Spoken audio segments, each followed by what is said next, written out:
নমস্কার বন্ধুরা, আপনারা সবাই দেখছেন সরকারি সংবাদ ইউটিউব চ্যানেল। বন্ধুরা, সামনে কিন্তু পঞ্চায়েতে ভোট, আর এই সময় কিন্তু সাধারণ মানুষদের মন জয় করার জন্য মোদী সরকার চাচ্ছে যে ভোটের আগেই যাতে সাধারণ মানুষদের একটা করে ঘর দেওয়া যায়। তো বন্ধুরা, আমরা কিন্তু পশ্চিমবঙ্গবাসীদের প্রত্যেকেরই বাড়িতে কিন্তু একটি বা দুটি রেশন কার্ড বা কোনো না কোনো ক্যাটাগরির রেশন কার্ড রয়েছে।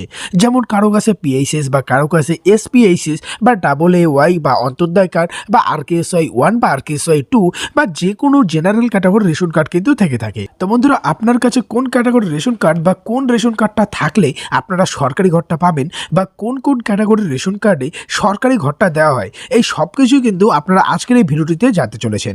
আর এই সমস্ত খুঁটিনাটি বিষয় জানতে হলে অবশ্যই কিন্তু বন্ধুরা ভিডিওটিকে একদম শেষ পর্যন্ত দেখবেন।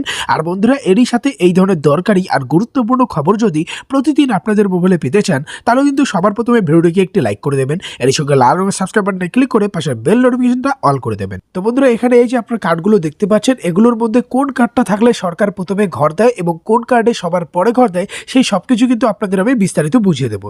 তবে তার আগে বন্ধুরা দেখে নেব কারা কারা ঘর পাবেন। বন্ধুরা, এটার জন্য কিন্তু অবশ্যই আপনার একটা কাঁচা বাড়ি থাকতে হবে, অবশ্যই গরিব ও খেটে খাওয়া মানুষ হতে হবে, আর বাড়িতে সরকারি চাকরি থাকলে কিন্তু আপনারা এই ঘরটা পাবেন না। আর নতুন নিয়ম অনুযায়ী যদি আপনাদের বাড়িতে 2 চাকার কোনো যানবাহন থাকে, সেক্ষেত্রেও কিন্তু আপনারা কিন্তু এই ঘরটা পাবেন না। এবারে কথা হচ্ছে কোন কার্ডের রেশন কার্ড, মানে কোন ক্যাটাগরির রেশন কার্ডে আপনার ঘরটা তাড়াতাড়ি পাবেন।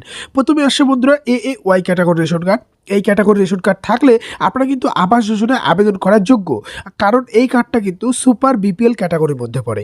এরপরে বন্ধুরা রয়েছে SPHS ক্যাটাগরির। এই ক্যাটাগরির রেশন কার্ডটা থাকলেও কিন্তু আপনারা আবাস যোজনায় আবেদন করার যোগ্য, তবে এক্ষেত্রে অন্তর্দয় অন্ন যোজনা বা AA কার্ডের পরের স্থানেই কিন্তু এই কার্ডটি রয়েছে। এই কার্ডও কিন্তু BPL ক্যাটাগরির মধ্যেই পড়ে। বন্ধুরা, এরপরে কার্ডটার নাম হচ্ছে PHS বা প্রায়োরিটি হাউস হোল্ড। বন্ধুরা, এই ক্যাটাগরির রেশন কার্ড থাকলেও কিন্তু আপনারা আবাস যোজনার আবেদনের যোগ্য। BPL ক্যাটাগরির মধ্যে এই রেশন কার্ডটাও পড়ে, 3য় নম্বর স্থানে রয়েছে। অর্থাৎ এই রেশন কার্ড যদি আপনার কাছে থাকে, তাহলে কিন্তু আপনি আবাস যোজনা বা বাংলা আবাস যোজনার মাধ্যমে ঘরটা কিন্তু পেতে পারেন। বন্ধুরা, এরপরে রয়েছে RKSY 1।